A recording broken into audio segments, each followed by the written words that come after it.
Welcome to the Military Officers Association of America's continuing series of webinars. Today's event is focused on new legislation regarding Camp Lejeune's VA eligibility slated to go in effect later this year. As a reminder, this webinar will be recorded. I'm Brian Anderson, MOA's Senior Director for Career Transition and Member Services, and with me today are Paul Frost and Quincy Adams, They don't have any sound. who leads our Veteran Service Officer practice. I served in the Air Force, retired in 2010, and have been with MOA team for over 5 years in various capacities.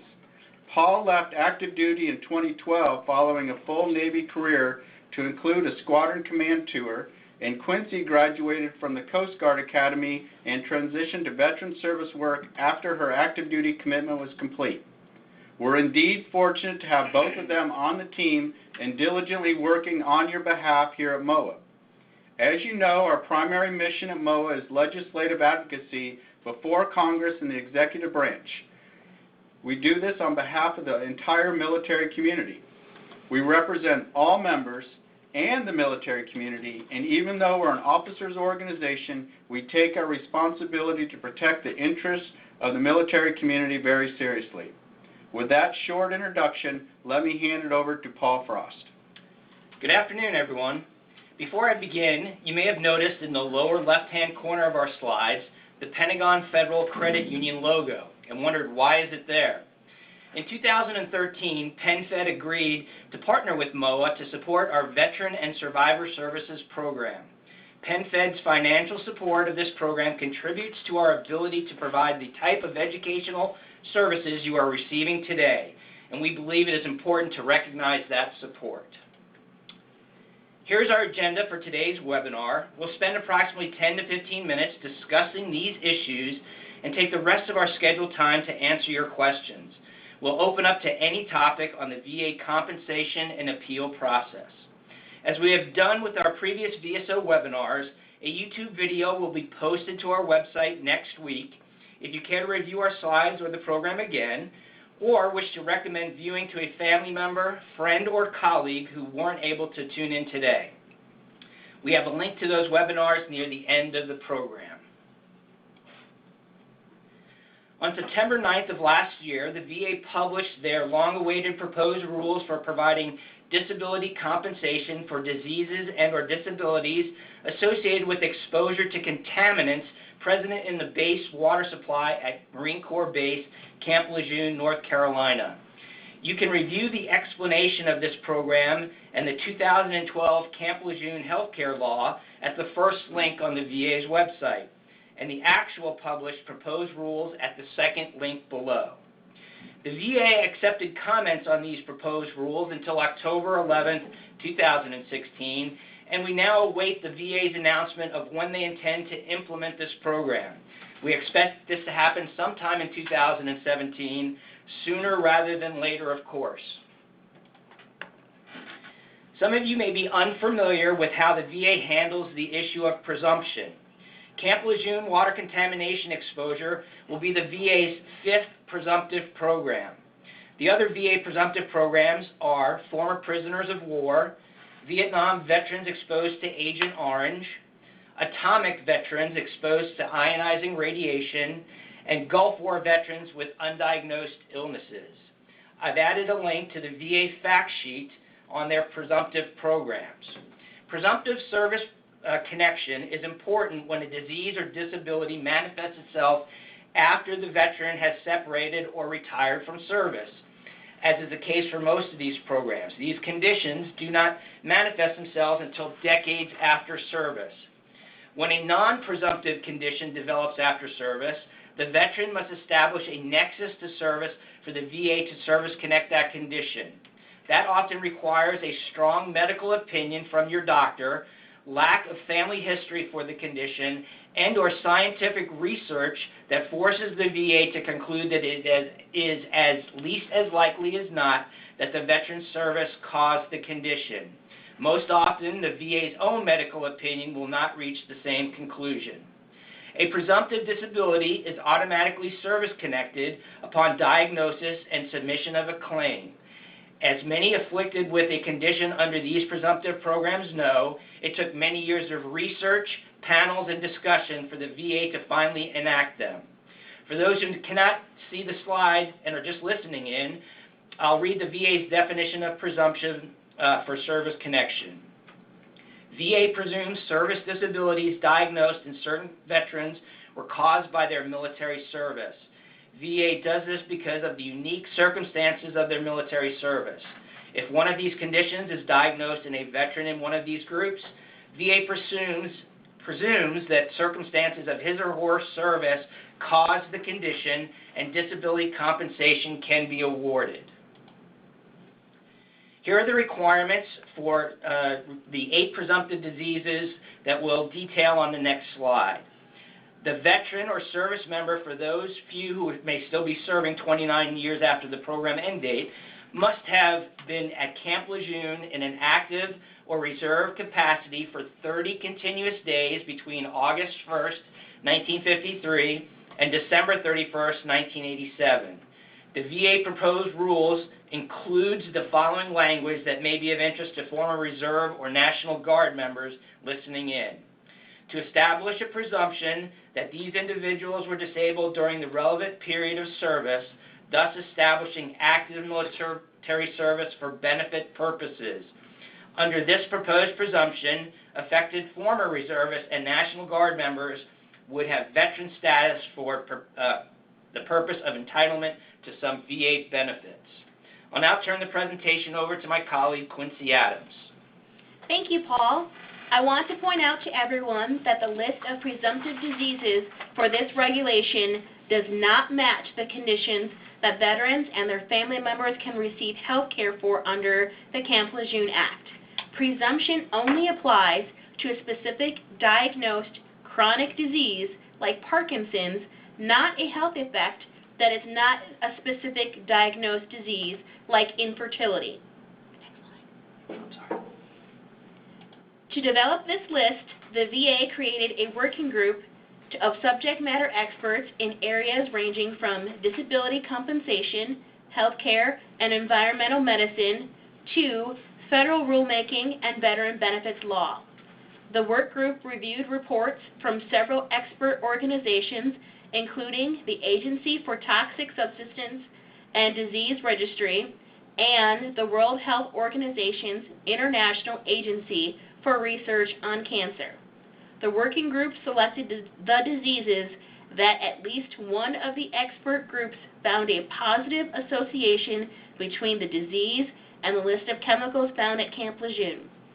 That is why there is such a big difference between the conditions covered under the Camp Lejeune Act, which I will discuss next, and this regulation. To develop the list of health conditions covered under the Act, the Navy requested review by National Research Council of the potential long-term health effects for individuals who served at Camp Lejeune. The National Research Council categorized 14 health conditions that have limited or suggestive evidence with certain chemicals found at Camp Lejeune. The definition of limited or suggestive included evidence from available studies suggests an association, but the body of evidence is limited by the inability to rule out chance and bias. Non-Hodgkin's lymphoma was later added to the list for a total of 15 conditions.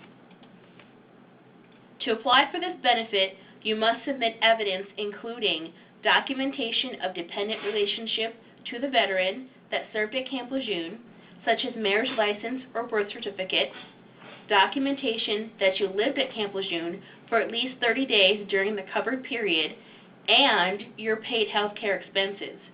Note, if you lived at Camp Lejeune between January 1st, 1957 and December 31st, 1987, then you can be reimbursed for care that you received on or after August 6, 2012.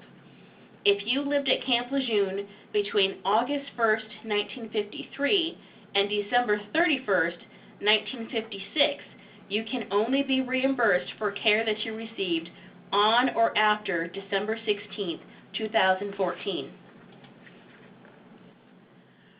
If you have already filed a claim that is in progress or that was denied within the last year, you need to keep the claim active by filing a notice of disagreement within 1 year of the decision. There is no liberalizing rule with this regulation, meaning that if you filed a claim in the past, the VA is not going to go back and use the earlier effective date from the previous claim on a new claim that you file now for any condition related to the Camp Lejeune water. So you need to have a current claim, or you need to file a new claim. If you want more information about the contaminants found at Camp Lejeune, or want to plug into the discussion where you can watch the Community Assistance Panel live stream. We will now answer some of your questions. Please type them into the chat.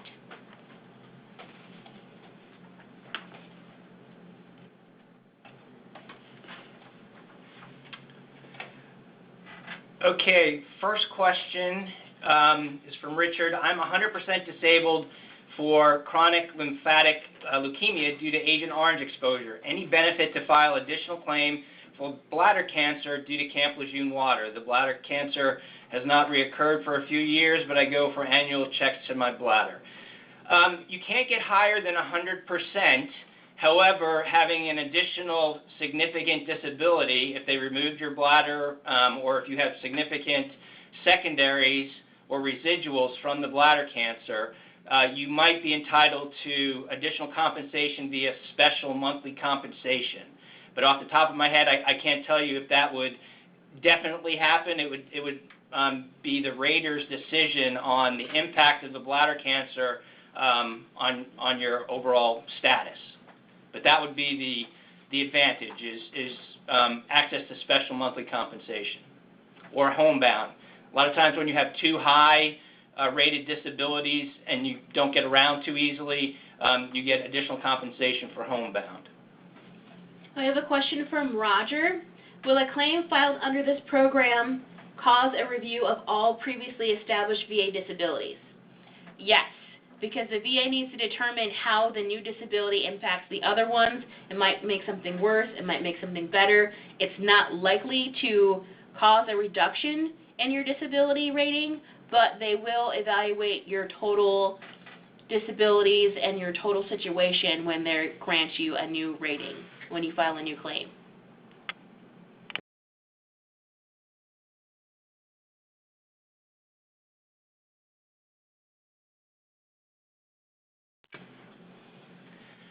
The next question is Camp Geiger and Marine Corps Air Station New River included.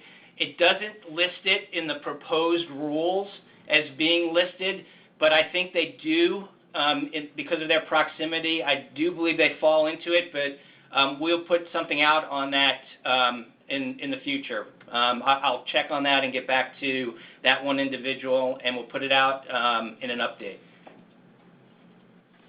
The next question is from Ben. Will my bladder cancer diagnosed in 2010, how far back will the benefits begin? There's no liberalizing rule for this regulation.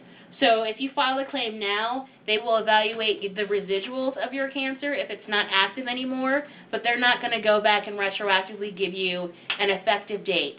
That liberalizing rule for the Agent Orange was granted through a lawsuit. That wasn't part of the regulation.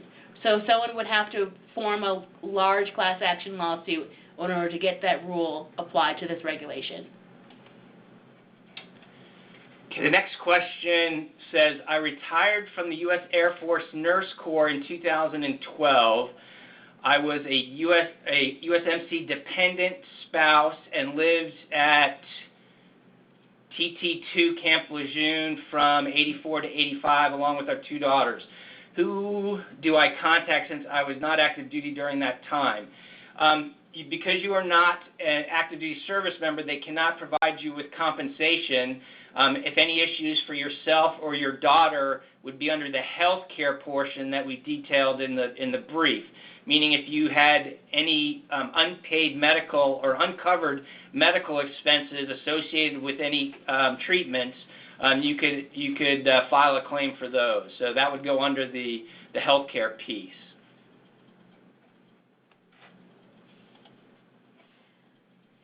The next question, I just wanted to clarify for the next question. The next question asks about the person had a malignant melanoma, which was surgically removed.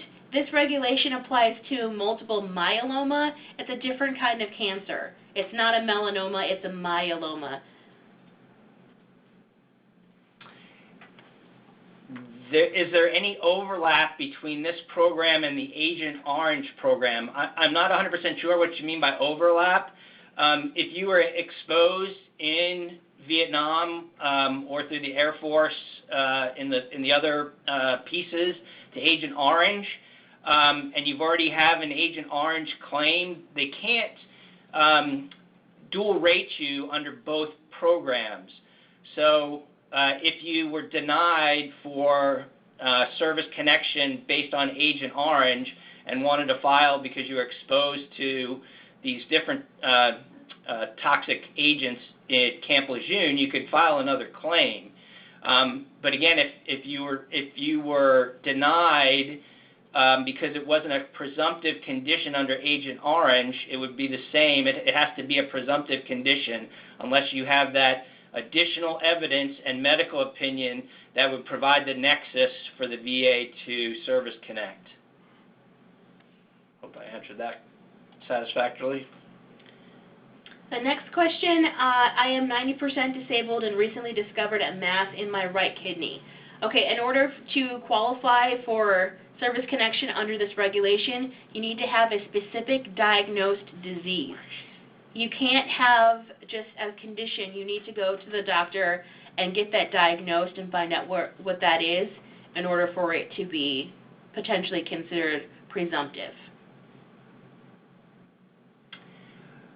Are kidney stones related to this? Kidney stones, I'm not a doctor, but I don't believe kidney stones are considered a cancer. So therefore, no, they would not be presumptively service connected. I'm up here. I'm not sure where you're seeing those. I'm still at the top. Okay. The next question is from Tracy. My father was recently diagnosed through the VA with Alzheimer's.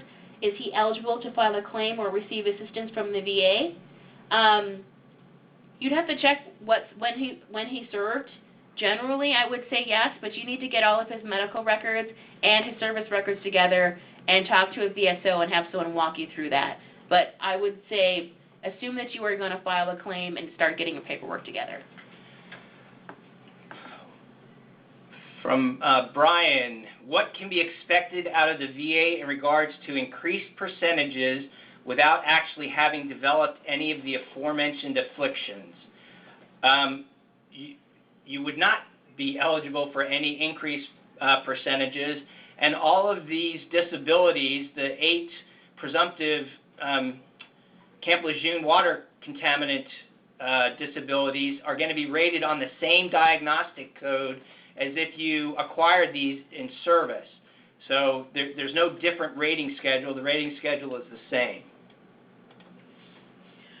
The next question is from Ronald. Does one have to pre-register as in the Agent Orange program? No, there's no pre-registration, but you can contact your environmental health coordinator to get a Camp Lejeune water registry exam. They have just one registry exam for all water contamination, so that there is one, but it's not required.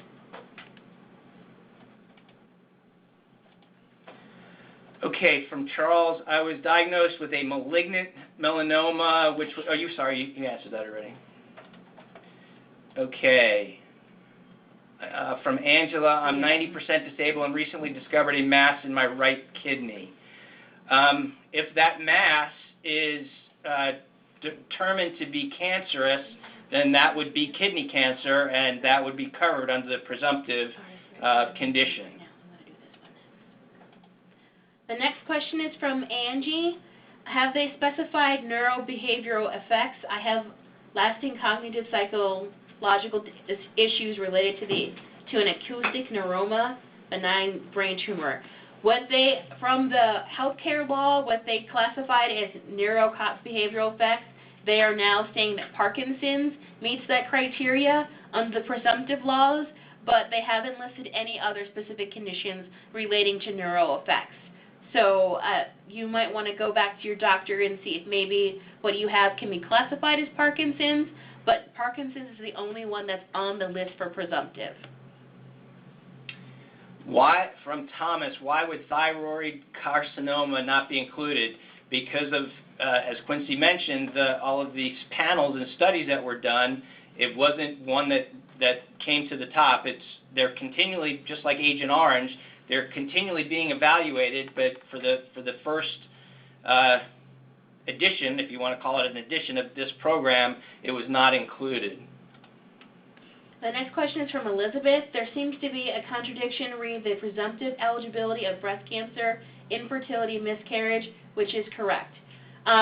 You are eligible for health care for those conditions, but they are not presumptive conditions under the new Camp Lejeune proposed law.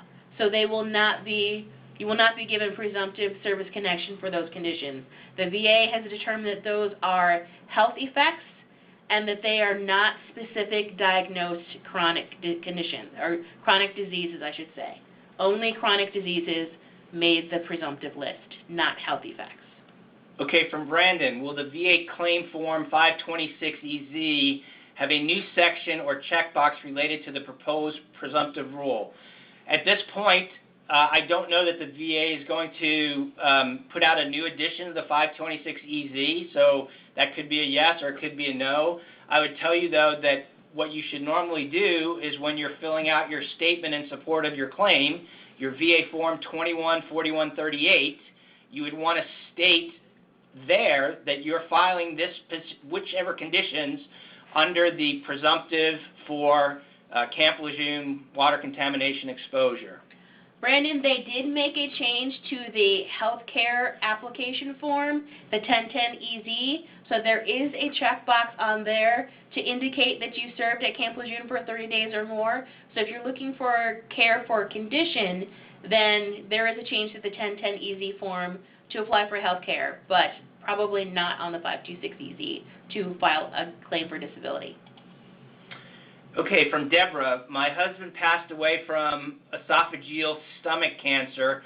Would I be able to claim anything? He was in Vietnam and he was stationed at Camp Lejeune between these dates. Well, for Camp Lejeune, neither of those two are covered. However, if he was stationed in Vietnam, then yes, I would say that those cancers would be covered under the Agent Orange, and you could file a DIC, dependency and indemnity compensation claim for that.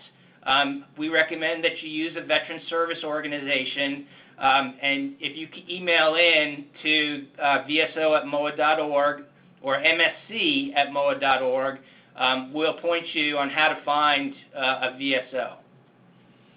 Question from Carla. I understand that this legislation covers individuals and family members stationed at Lejeune. What about those parents stationed at New River whose children were at daycare at Lejeune 40 hours or more per week for years and drank the water and were exposed? Are these individuals covered? The regulation doesn't specifically address that, but I would get the records together that show that you were stationed at New River and that you sent your kids to daycare on Lejeune, and I would file the claim anyway, because they didn't specifically say no. Okay, have had thyroid problems. This is Donald. Had thyroid problems for years. As have my daughters born when I was stationed in Camp Lejeune. Is this condition covered? As presumptively for you, no, it is not. We listed the diseases that are covered. And again, if it's covered for your daughters, it would only be for the health care piece, any out-of-pocket expenses. But I don't believe it's going to be covered for that either. Did you just do Donald? Yes. Okay, I have a question from Philip. I was diagnosed with carcinoid cancer in 2010 and continue to deal with that cancer. Is this form of cancer covered? No, only the 8 that are listed, only the 8 conditions listed on the presumptive disability list. Anything that's related to or similar to, you would need to have your doctor write a strong nexus opinion, and you could try filing that claim, but anything that's not specifically listed is not guaranteed to get you service connection. Okay, Angie, have they specified neurobehavioral effects? I have lasting cognitive psychological issues related to an acoustic neuronoma, benign brain tumor. I answered that one. Oh, I'm sorry. I don't see it on the list. It's, okay. I'm not sure why that came thing. Okay, I'll move on to Tracy. Okay, never mind. Are you on the answer page? No, I'm on the question page. Oh. Okay. Is there a benefit? Okay, from Heidi. Is there any benefit claim for a widow of a Marine who had non-Hodgkin's lymphoma in '88 and died of pancreatic cancer in 2013? We don't say whether he went to Vietnam or not, or that you say '88. Was he stationed at Camp Lejeune before December 31st for 30 days in '87? Then yes, for the non-Hodgkin's lymphoma, you would be eligible for DIC, dependency and indemnity compensation for that. And again, if you have any questions on how to find a VSO, you can email us at vso@moa.org, and we'll provide some assistance. Question from Thomas.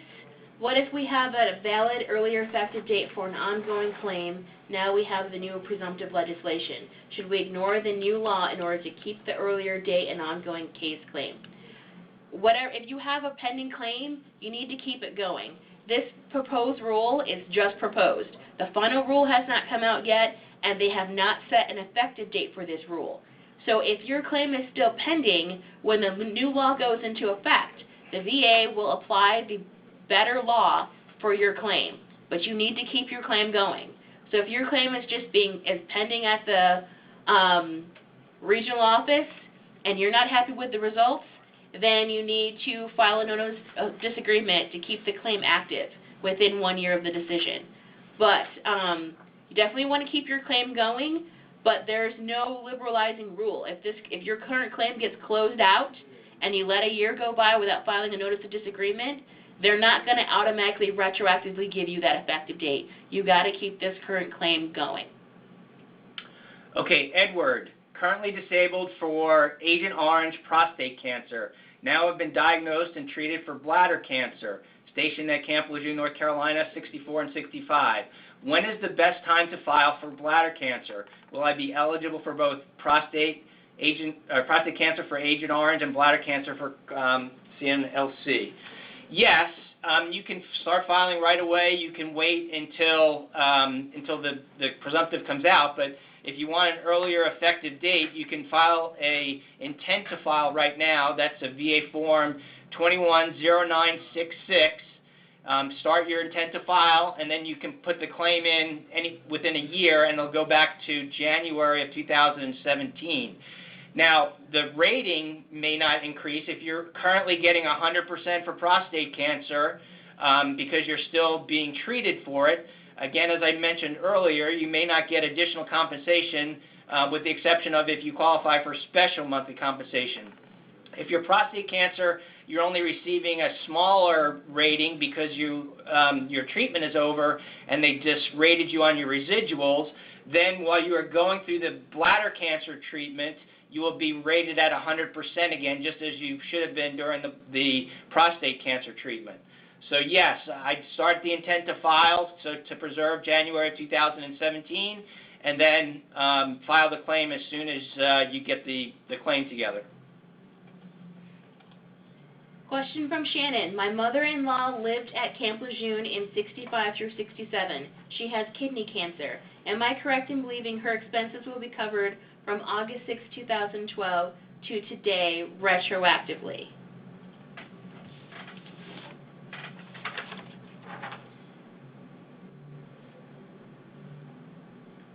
Yes, you will have to file a claim under the reimbursed program, but her medical coverage will begin August 6, 2012. But the VA only pays for what wasn't covered by other health insurance.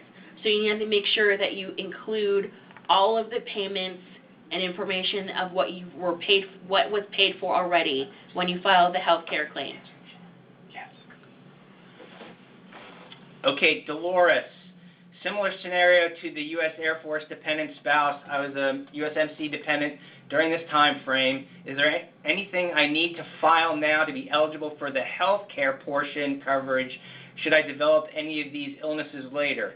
Again, remember, what you're eligible for is for out-of-pocket expenses. So there's nothing you really need to file now, and hopefully none of the illnesses will arise. But if you're covered under TRICARE, depending on your age, if you're in TRICARE or if you're in TRICARE for Life and Medicare, anything that's not covered by those, you could file the claim that we listed the website for. You can file the claim online or via that phone number for any out-of-pocket expenses. Question from Mary. Do you know how many claims have been filed with the VA for this program? So the presumptive regulation has not gone into effect yet, so there is no program yet. But as far as just general claims filed based on contamination to Camp Lejeune, I don't know the number of claims that have been filed, but I know only a very small percentage of those claims have been granted. The number that I've heard talking with Camp Lejeune folks and the people that at that ATD SDR, they're saying that about 15,000 was the last number that they had heard. But only a small percentage were granted. Correct. Sarah, if a claim has been submitted and we have not received a final decision on the existing claim, is there a need to have a new claim on file? The veteran died 2 years ago with scleroderma with remaining dependents. Last notification communication received from the Department of Veterans Affairs was March. You should check on that. Yeah, you can call the VA and ask when a decision is going to be made. They could very well be holding your claim because they know this is about to go into effect, so they don't want to deny it and then have to have you file an NOD. But I understand your concern that a year is coming up, but it's not a year from when you filed, it's a year from when you receive a decision to go back and file your NOD. So the March 18th date is not, unless you're meaning that the notification received was a denial. If it was a denial, then you need to file a notice of disagreement, an appeal. If it was just telling you that they're still working the case, you don't have any worries until they send you a notification letter. Question from Jim. I have been told that not only will the reviewer review the whole claim, but is very likely to change your rating, probably down, according to my local DAV. If I wait until and if I develop a related illness disease, will the claim still be honored? Does prostate cancer fall into this determination?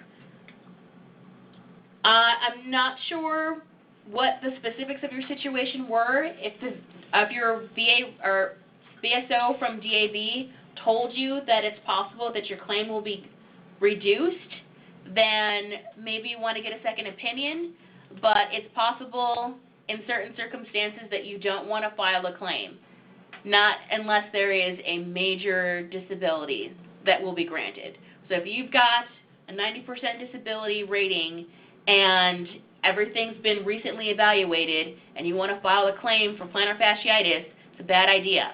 It's not worth the aggravation, and you're asking them to reevaluate all of your conditions. So if that sounds similar to your situation, then do what your DAV rep said. But if you're not sure about the advice that you were given, you can ask another VSO without changing your POA for a second opinion with general information. But if you're potentially going to be diagnosed with a serious disease that could land you in the special monthly compensation category, you want to go ahead and file that claim.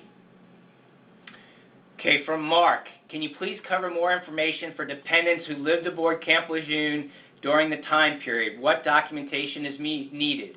Well, Quincy covered, you just need to be able to prove that the veteran was stationed there and then that you are a dependent of that veteran. So that could be the person's service record that shows that where they were stationed, and that attaches it for the member. And then as you're a dependent, whether it's a marriage certificate for a spouse or a birth certificate for a child dependent. So those are the main things that are needed to establish the connection, and then all you need is to show what out-of-pocket expenses you're asking the VA to cover. Question from Brandon. If your spouse dependent files a claim with the family member program and is approved for reimbursement, but is still suffering from a qualifying condition, are they covered by the VA for care at their private doctors? I understand the VA will not care for them directly. No. Under this program, you're not qualifying for any kind of VA, like ongoing payments for care. You just have to keep on submitting reimbursements for care that is not covered by another payer.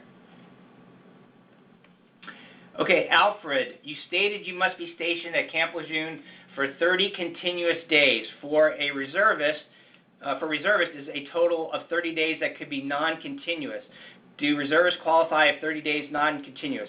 Okay, that was a little confusing. I'm sorry. I did not mean and did not say consecutive.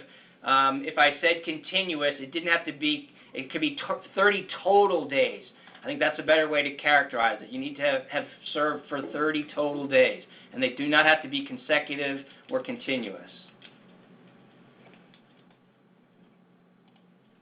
Question from Don. Will the VA consider same service-connected conditions resulting from toxic exposure at other sites, i.e. Alameda Naval Air Station is a Superfund site heavily contaminated with solvents, chemicals, etc.? No, the VA is only offering presumption for water at Camp Lejeune.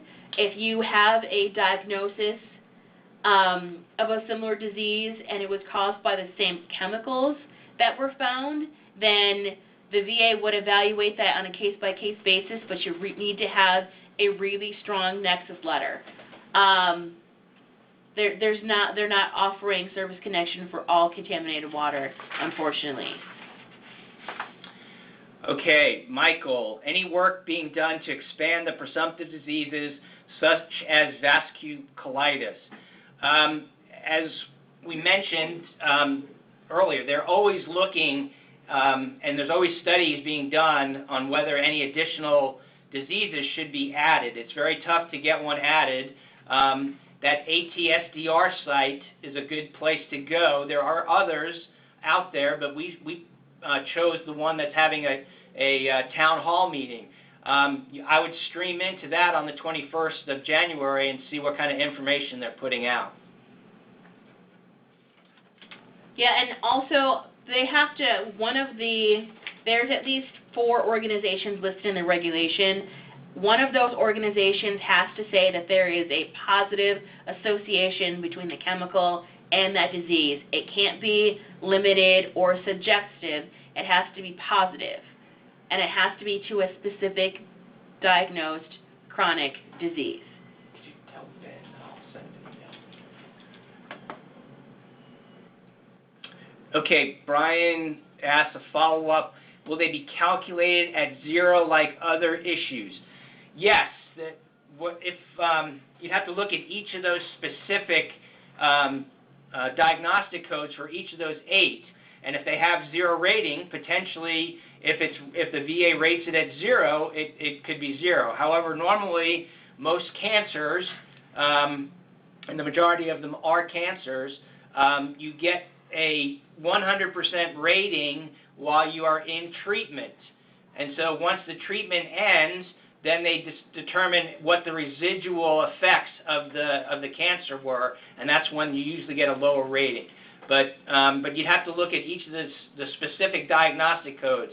So it's not a blanket answer. Another question from Roger. I already have service-connected, no disability termination for the VA for non-Hodgkin's lymphoma due to a different issue. Any advantage to additionally filing under this rule? if you mean filing under this rule to get a higher rating for non-Hodgkin's lymphoma, probably not, because if the cancer is not active, they're going to rate you based on residuals. That's how sometimes people end up with a 0% or a 10% rating from cancer. If you have a different disability that's listed under this presumptive rule, separate from the non-Hodgkin's lymphoma, then yes, go ahead and file another claim, but you're not going to get a better rating for filing under a different basis for service connection for the same condition. Okay, Doria, my husband submitted a claim to the VA this year for liver cancer presumptive from Camp Lejeune water contamination. The VA in San Diego told us that my husband will have to be seen by a special panel of VA doctors. Do you know where these appointments will be? The VA in San Diego told us that they will not be doing the evaluations for Camp Lejeune water at this time because no one in San Diego is trained to do the evaluations at this time. Do we need to send our VA claim paperwork to a certain VA center for review for a specific group within the VA so we can get the appointment with the VA evaluator that he needs? I've never heard of this. What you're talking about are C&P exams. I know of no special panel. Once this is enacted and you now have presumptive, it should be handled like any of the other VA disability claims. It should go to and it could be just that the San Diego regional office doesn't know this yet, but once it's enacted, they should just have to ask you to submit to a standard C&P exam where that physician, whether it's a VA doctor or a contracted doctor, does an evaluation, looks at what your medical evidence is, and fills out the disability benefit questionnaire that allows the rating official to assign a rating. So it shouldn't be any different for any of the others. That's the way Agent Orange works. That's the way the ionized radiation exposure works, and I expect this to work the same way. Did you have anything to add, Quincy? Yes. Doria, with the special category claims, it's the VA's responsibility to send your claim to the people who work those. So with the ionizing radiation and the, they don't do this for Agent Orange, but for some of the other special groups, what they do is they take your medical records and they request a medical opinion from someone who has like specialty knowledge in this area. So they might send you back another letter and ask you to fill out some more information about how the contamination happened. That's what they do with the ionizing radiation. They ask you for more information, and then they send that information to an expert. But it's their responsibility to send your claim paperwork where it needs to go. They can't make you go somewhere that's far away to be seen by a special doctor. They request a medical opinion from an expert, but they may come back to you and ask for additional information. The last thing that I heard, and again because the program hasn't been enacted, is that the Louisville, Kentucky regional office will be the regional office that does the ratings for these. So all of these that come in, even if it's more than just Camp Lejeune water contamination, they'll go to the Louisville, Kentucky regional office.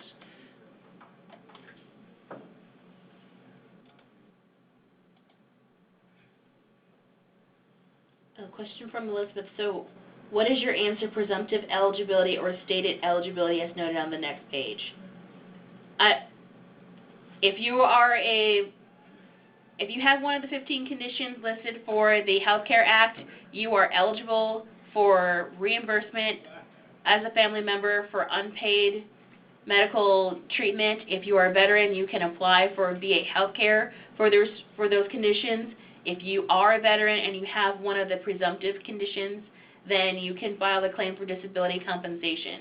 I'm not sure what else you're looking for, but the presumptive rule only applies to the 8 conditions listed in the regulation. They are chronic disabilities, specific diseases, and you have to be a veteran to be eligible for disability compensation for those conditions. From Albert, is there a connection between Camp Lejeune water and Down syndrome in your child's grandchild? Sorry, Albert, I don't know that. You would need to go to some of the sites that we talked about to see if there's a connection and if anything's being done with that. But again, you could always file the claim if you think that there's an association. They can file the claim for the health care reimbursement. But off the top of my head, I do not know if that's one of the ones that would be covered. It's not on the list of 15. I know that. Question from Michael. When may the VA approve the presumptive diagnoses? Previously, all the regulations for presumptive conditions took over 2 years, and the VA was under pressure to get that time frame down. The last one they got done in about 18 months, so we're hoping that this one will go through faster, since this is not the first time they're going through this drill. The proposed rule came out in September. The comment period ended in October. They were hoping at one of the not the biweekly meetings, the VSO quarterly meetings, that they would have a final rule out sometime early in the year, and in that final rule they will give the date that the rule will be effective. It's generally at least 30 days after the date of the final rule. And I'm sorry. Go ahead. So we're hoping it soon, but we don't know exactly. And I read it a little bit different. If you're asking how long they'll take to do your claim, if they go the same way that they do for the other presumptives, usually those get fast-tracked and have a little bit higher priority than a standard fully developed claim or a pre-discharge claim. But that's only after the final rule goes into effect. Right, absolutely. Where do you register for a Camp Lejeune water medical exam? You don't register for one. You file a claim, and then the VA does an assessment of what you're asking for, and will set up a compensation and pension exam. And then they'll schedule you to go to either a VA medical center, if you're close to that, or one of their contracted medical facilities to have this compensation and pension exam completed. The Camp Lejeune, there's not a specific Camp Lejeune exam, but there is a water contamination exam. You have to go through the VA medical environmental coordinator. So on the public health pages that list the information about how to contact them for an Agent Orange exam, you would contact the same person and say that you were exposed to the contaminated water and you want a registry exam, but those are not required. If you have a diagnosis, just go ahead and file the claim.